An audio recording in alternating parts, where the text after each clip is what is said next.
Hi ನನ್ನ ಪ್ರೀತಿಯ ಸ್ನೇಹಿತರೆ, ಹೇಗಿದ್ದೀರಾ?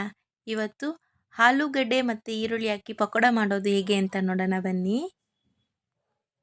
ಮೊದಲಿಗೆ ಇಲ್ಲಿ ನಾನು ಬೇಯಿಸಿರೋ ಆಲೂಗಡ್ಡೆ ತೊಗೊಂಡು ಈ ಥರ ಕಟ್ ಮಾಡಿ ಇಟ್ಕೊಂಡಿದ್ದೀನಿ.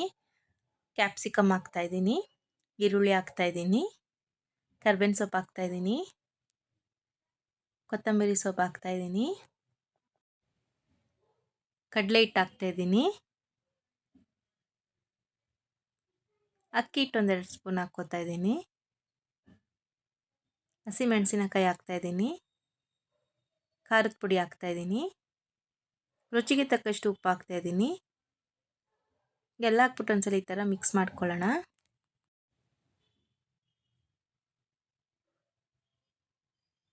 ಈಗ ಸ್ವಲ್ಪ ಸ್ವಲ್ಪ ನೀರು ಹಾಕ್ಬಿಟ್ಟು ನೀಟಾಗಿ ಕಲಿಸ್ಕೊಳ್ಳೋಣ.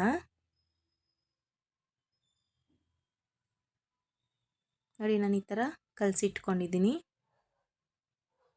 ಈಗ ಒಂದು ಬಾಣಲಿಯಲ್ಲಿ ಎಣ್ಣೆ ಹಾಕ್ತಾಯಿದ್ದೀನಿ ಕಾಯಲಿಕ್ಕೆ.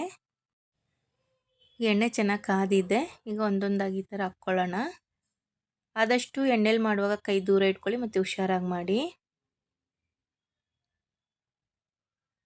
ಇದು ಚಿಕ್ಕ ಚಿಕ್ಕದಾಗಿ ಹಾಕ್ಕೋಬೇಕು. ಈಗ ನೀಟಾಗಿ ಒಂದ್ಸಲಿ ಹಿಂದೆ ಎಲ್ಲ ಈ ಥರ ತಿರುಗಿಸ್ಕೊಳ್ಳೋಣ.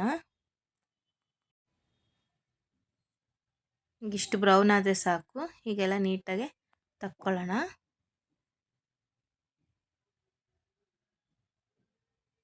ಈಗ ಸರ್ವಿಂಗ್ ಪ್ಲೇಟ್ಗೆ ಹಾಕ್ಕೊಳ್ಳೋಣ. ಆಲೂಗಡ್ಡೆ ಈರುಳ್ಳಿ ಪಕೋಡ ರೆಡಿಯಾಗಿದೆ. ನೋಡಲಿಕ್ಕೆ ಎಷ್ಟು ಚೆನ್ನಾಗಿದೆ ಮತ್ತು ಟೇಸ್ಟು ಕೂಡ ತುಂಬ ಚೆನ್ನಾಗಿರುತ್ತೆ, ಕ್ರಿಸ್ಪಿಯಾಗಿದೆ. ಸಂಜೆ ಟೈಮ್ ಟೀ ಜೊತೆಗೆಲ್ಲ ಈ ಥರ ಮಾಡ್ಕೊಂಡು ತಿಂದರೆ ತುಂಬಾ ಚೆನ್ನಾಗಿರುತ್ತೆ ಮತ್ತು ತುಂಬ ಈಸಿಯಾಗಿ ಕೂಡ ಹೇಳ್ಕೊಟ್ಟಿದ್ದೀನಿ. ನೀವು ಮನೇಲಿ ಟ್ರೈ ಮಾಡಿ, ಖಂಡಿತ ಇಷ್ಟ ಆಗುತ್ತೆ. ಇಷ್ಟ ಆಗಿದರೆ ಲೈಕ್ ಮಾಡಿ, ಶೇರ್ ಮಾಡಿ, ಕಮೆಂಟ್ ಮಾಡಿ ಮತ್ತು ಸಬ್ಸ್ಕ್ರೈಬ್ ಮಾಡಿ. Thank you friends.